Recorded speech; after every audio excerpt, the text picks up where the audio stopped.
Šoreiz atkal par papīrmalkas bumu. Ir jūlijas 26. gads. Pirms mēneša teicu, ka bērs papīrmalka un skujkoku papīrmalka cenas cēlušās par vairāk nekā 20% kopš pavasara, kopš sezonas beigām vai, kā teikt, jaunās sezonas sākuma. Dotajā brīdī papīrmalku augšupēja joprojām turpinās, un bērs papīrmalka ir sasniegusi jau 75 eiro par kubikmetru, kas principā ir ļoti liels kosmos. Un skujkoku papīrmalka jau arī ir aptuveni 70 eiro robežu sasniegusi. Ko tas nozīmē? Es teiktu tā, bērza papīrmalkas cena ir dubultojusies, bet viņa nav tādā gala izpratnē dubultojusies. Dubultojusies ir saimnieka peļņa no katra pārdotā papīrmalkas kubikmetra. Tātad, ja mums aprīlī, kad mums bija sezonas vecās beigas, jaunās sezonas sākums, bērza papīrmalka maksāja aptuveni 50 eiro. Dotajā brīdī viņa maksā 75 eiro jūlijā. Ko tas nozīmē? Šeit tas tā pavisam vienkārši. Es zinu, matemātika daudziem nepatīk, un to viss daudz kas pierāda. Ja mums aprīlī bija 50 eiro, un tagad ir 75 eiro, nu tā, noapaļojot pieņemam, ka izstrādes izmaksas un transporti ir 25 eiro, tad matemātika pavisam vienkārši. Aprīlī jūs varējāt dabūt 25 eiro par bērza papīrmalkas kubikmetru, un dotajā brīdī pie 75 eiro cenas jūs varat dabūt 50 eiro par katru bērza papīrmalkas kubikmetru. Tas nozīmē, ka saimnieka iegūms no pārdotās koksnes, šajā gadījumā bērza papīrmalkas, ir dubultojies.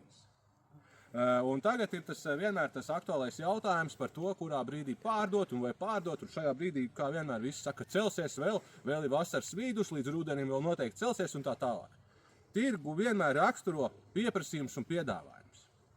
Vai dotajā brīdī, kad ir skaidrs, ka pieprasījums ir liels un cena galā pārdevējam, īpašniekam ir dubultojusies, vai jums liekas, ka šajā brīdī tomēr nav tā, ka daudzi jau zāģē, jūs pabraucat pa ceļiem, paskatieties, ir parādījušies baļķavedēji uz ceļiem, ir parādījušās krautuvas ceļmalās, un visi sāk aktīvi pārdot savus kokmateriālus, tāpēc, ka cena ir dubultojusies reāli. Un dotajā brīdī es ticu, ka pie šādas lielas cenas, kad no papīrmalkas paliek pār 50 eiro, es domāju, ka visi jau aktīvi ņem biļetes, aktīvi jau sāk pārdot cirsums, un ir īstais laiks, lai pārdot arī savu cirsumu.